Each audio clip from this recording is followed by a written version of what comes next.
अक्सर हम अपने माता पिता से, अपने दोस्तों से, अपनी पत्नी से, अपने बच्चों से और ऐसे बहुत से लोगों से उम्मीदें जोड़ लेते हैं, लेकिन जब वो उम्मीदें पूरी नहीं होती तो हमें बहुत दुख होता है। तो किसी से कोई उम्मीद करना सही है या गलत?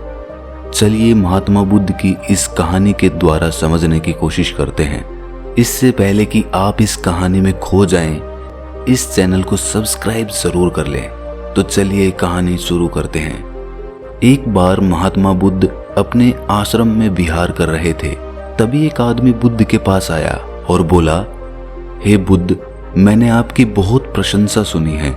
मैंने सुना है आपको परम ज्ञान प्राप्त हुआ है। मैं भी परम ज्ञान को उपलब्ध होना चाहता हूँ। मुझे उम्मीद है कि आप मुझे ज्ञान का मार्ग दिखाएंगे।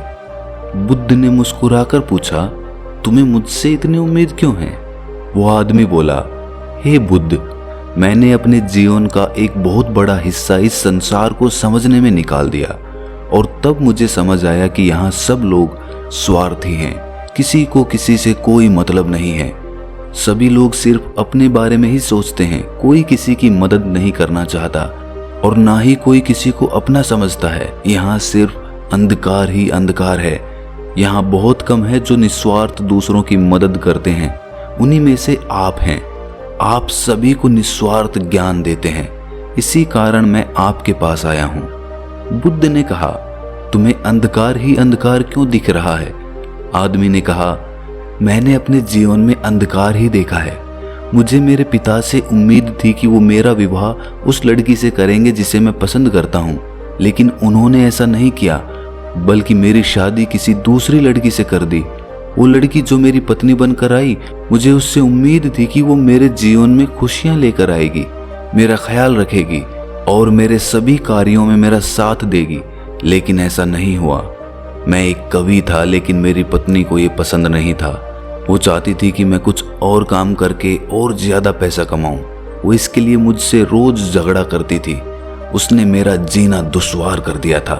तब मैंने तय किया कि मैं घर छोड़ हमेशा के लिए चला जाऊंगा, सब कुछ त्याग करके, और मैंने ऐसा ही किया। मैंने घर त्याग दिया। उसके बाद मैं अपने मित्र के पास गया।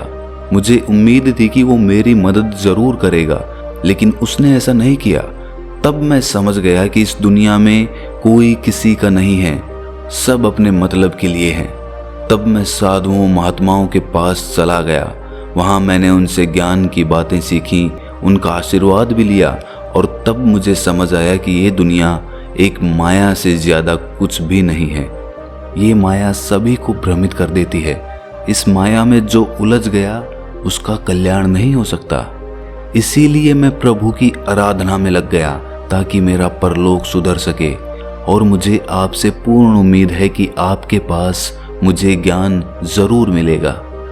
ये सुनकर बुद्ध मुस्कुराए और बोले, ठीक है, लेकिन उससे पहले तुम्हें मेरा एक काम करना होगा। क्या तुम करोगे? आदमी ने कहा, अवश्य बुद्ध। बुद्ध ने कहा, ठीक है, मैं तुम्हें ये घड़ा देता हूँ। उस पर मैंने अपने हाथों से कलाकृतियां बनाई हैं। तुम्हें उसकी रक्षा करनी होगी। मुझे उम्मीद है तुम उसे कभी टूटने नहीं दोगे। वो आदमी बोला, बुद्ध, बस इतनी सी बात? मैं इस घड़े की अपनी जान से भी ज्यादा रक्षा करूंगा। बुद्ध ने कहा, एक और काम है जो तुम्हें करना है। तुम्हें रोज सुबह उठकर सभी भिक्षुओं के लिए जल लेकर आना है। आश्रम की साफ सफाई करनी है। जो भिक्षु ध्यान कर रहे हैं उनकी सेवा करनी है, तथा सभी भिक्षुओं के साथ भिक्षा मांगने नगर जाना है और वहां से आकर फिर सबके लिए भोजन की तैयारी करनी है। और यही नहीं, जब तक मैं ना कहूं मेरे प्रवचन या ध्यान सभा में तुम्हें नहीं आना है। सही समय आने पर मैं खुद तुम्हें बुलाऊंगा, और अगर तुम्हें मुझसे कोई बात करनी है तो तुम ये घड़ा लेकर ही मेरे पास आना। वो आदमी बोला, ठीक है बुद्ध। उसने वो सारे कार्य किए जो बुद्ध ने कहा था। 1 महीना बीत चुका था। अब तक बुद्ध ने उस आदमी को नहीं बुलाया था। फिर वो खुद ही बुद्ध के पास चला गया, लेकिन बुद्ध ने उससे बात नहीं की।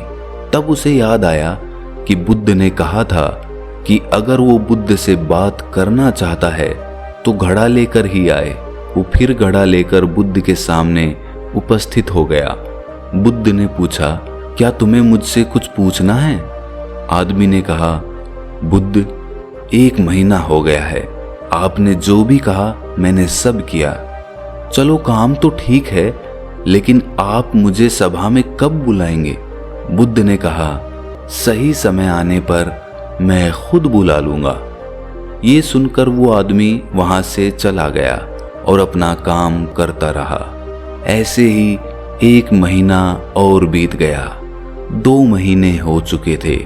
वो उसी तरह अपना काम कर रहा था। 2 महीने बाद उसने बुद्ध से जाकर फिर से वही प्रश्न किया। बुद्ध ने फिर कहा, सही समय आने पर मैं खुद तुम्हें बुला लूंगा। ऐसे ही 1 महीना और बीत गया। अब आदमी का धैर्य जवाब दे रहा था। वो आदमी बुद्ध के एक शिष्य आनंद के पास गया और बोला, हे आनंद, बुद्ध सही नहीं कर रहे हैं। मुझसे बाद में आए शिष्यों को बुद्ध ने अपनी सभा में शामिल कर लिया, लेकिन मुझे अभी तक नहीं किया। आनंद ने कहा, बुद्ध ने जो भी किया है वो तुम्हारे लिए है, उसे किसी और से मत कहो। बुद्ध तुमसे प्रेम करते हैं। उन्होंने जो गढ़ा तुम्हें दिया है वो उन्होंने खुद गढ़ा है। उन्होंने आज तक ये गढ़ा किसी को नहीं दिया था, लेकिन तुम्हें दिया है। वो आदमी ये सुनकर चुपचाप चला गया। उसे लगने लगा था कि ये घड़ा देकर बुद्ध ने उसे अपना गुलाम बना लिया है। एक दिन उस आदमी के धैर्य ने जवाब दे ही दिया और वो घड़ा लेकर बुद्ध के सामने खड़ा हो गया और बोला, आप मुझे मूर्ख बना रहे हैं। मैं जब से आया हूं तब से इंतजार कर रहा हूं कि आप मुझे सभा में बुलाएंगे, ज्ञान देंगे, लेकिन आपने ऐसा कुछ भी नहीं किया। जब भी मुझे आपसे बात करनी होती है, मुझे ये घड़ा लेकर आपके पास आना होता है। मुझे लगा था आप मुझे कुछ सिखाएंगे, लेकिन ऐसा नहीं हुआ। आपने मेरी उम्मीदों पर पानी फेर दिया। ये सुन बुद्ध मुस्कुराए और बोले कि जल्द ही मैं तुम्हें ध्यान सभा में बुलाऊंगा। वो आदमी ये सुनकर और ज्यादा भड़क गया और बोला, मुझे आपके किसी भी ज्ञान की जरूरत नहीं है। मुझे नहीं लगता कि आपको कोई ज्ञान प्राप्त है। आप झूठ मूठ ही अपने ज्ञान का प्रदर्शन करते रहते हैं और मुझे आपके इस घड़े की भी कोई जरूरत नहीं है। और वो घड़ा उस आदमी ने जमीन पर दे मारा। घड़ा टूट गया।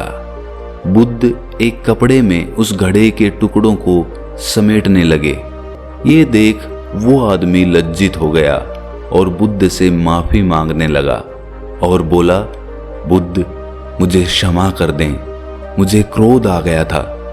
बुद्ध ने मुस्कुराते हुए कहा, अब समय आ गया है, तुम सभा में उपस्थित हो सकते हो। बुद्ध उस आदमी को सभा में ले गए और प्रवचन शुरू कर दिया। बुद्ध ने कहा, इस दुनिया में आदमी का सबसे बड़ा दुख का कारण है उसका किसी वस्तु से खुद को जोड़ना। जब हम किसी से कोई उम्मीद लगा लेते हैं और वो पूरी नहीं होती तो हमें दुख होता है। एक पिता अपने पुत्र से उम्मीद लगा लेता है कि वो उसके बताए रास्ते पर चले और पुत्र अपने पिता से उम्मीद लगा लेता है कि वो उसके बताए रास्ते में उसको आगे चलने में उसका सहयोग दें। ऐसे ही बहुत सी उम्मीदें पति पत्नी एक दूसरे से लगा लेते हैं।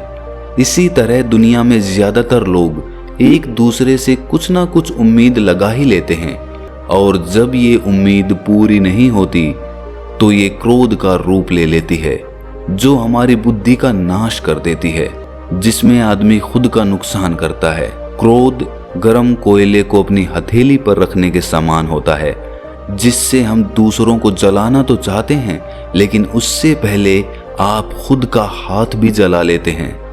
बुद्ध अपने कपड़े से उस घड़े के टुकड़ों को निकालकर उस आदमी के आगे रख देते हैं और पूछते हैं, क्या तुम इसे वापस जोड़ सकते हो? वो आदमी लज्जित होकर हाथ जोड़कर बुद्ध से बोला, मुझे माफ कर दें, मेरी बुद्धि नष्ट हो गई थी जो मैंने ऐसा काम किया। मैं इसे वापस नहीं जोड़ सकता। बुद्ध ने कहा, मैं यही आपको समझाना चाहता हूं।